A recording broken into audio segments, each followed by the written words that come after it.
आधार कार्डला mobile number link करण्यासाठी आलेल्या श्रीकांत दोलई व रतामन दोलई या 2 पश्चिम बंगालच्या तरुणांना बांगलादेशातून आल्याच्या संशयावरून ताब्यात घेण्यात आले। चौकशीनंतर त्यांना पोलिसांनी सोडून दिले। दोघांना रेल्वे स्टेशन परिसरातील पोस्ट ऑफिस येथून ताब्यात घेण्यात आले होते। ताब्यात घेतलेले रतमल श्रीकांत हे दोघे सकाळी 10:30च्या सुमारास रेल्वे स्टेशन येथील पोस्ट ऑफिस मध्ये आधार कार्ड अपडेट करण्याकरता आले होते। त्यांना 3:30 वाजेपर्यंत थांबण्यासाठी सांगण्यात आले। 3:30च्या सुमारास तेथील नागरिकांना त्या दोघांचा संशय आल्याने त्यांची माहिती सदर बाजार पोलिसांना दिली। माहिती मिळताच सदर बाजार ठाण्यातील आयबीचे बाळू जाधव पश्चिम बंगाल येथून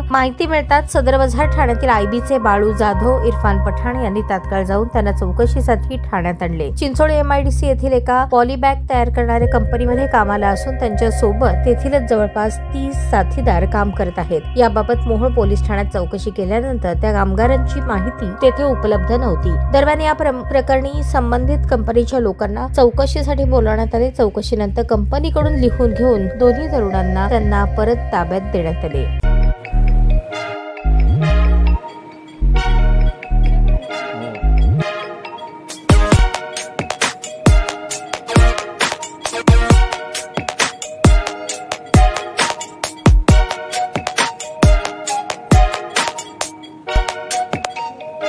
सोलापूर शहरातील सुप्रसिद्ध हॉस्पिटल म्हणजे सेंट्रल मल्टी स्पेशालिटी हॉस्पिटल मागील अनेक वर्षापासून सेवा बजावत आहे। 24 तास इमर्जन्सी सर्व्हिस, मॉडर्न टेक्नॉलॉजी, अनुभवी डॉक्टर्स तसेच अत्याधुनिक तंत्रज्ञान सुविधांनी सुसज्ज स्त्रीरोग प्रसूती विभाग, ऑर्थोपेडिक विभाग, मेडिकल विभाग आणि इतर एकमेव नाव म्हणजे सेंट्रल मल्टी स्पेशालिटी हॉस्पिटल।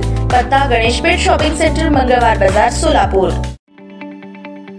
ताज्या बातम्या पाहण्यासाठी प्राईम महाराष्ट्र न्यूज चॅनलला सबस्क्राईब करा।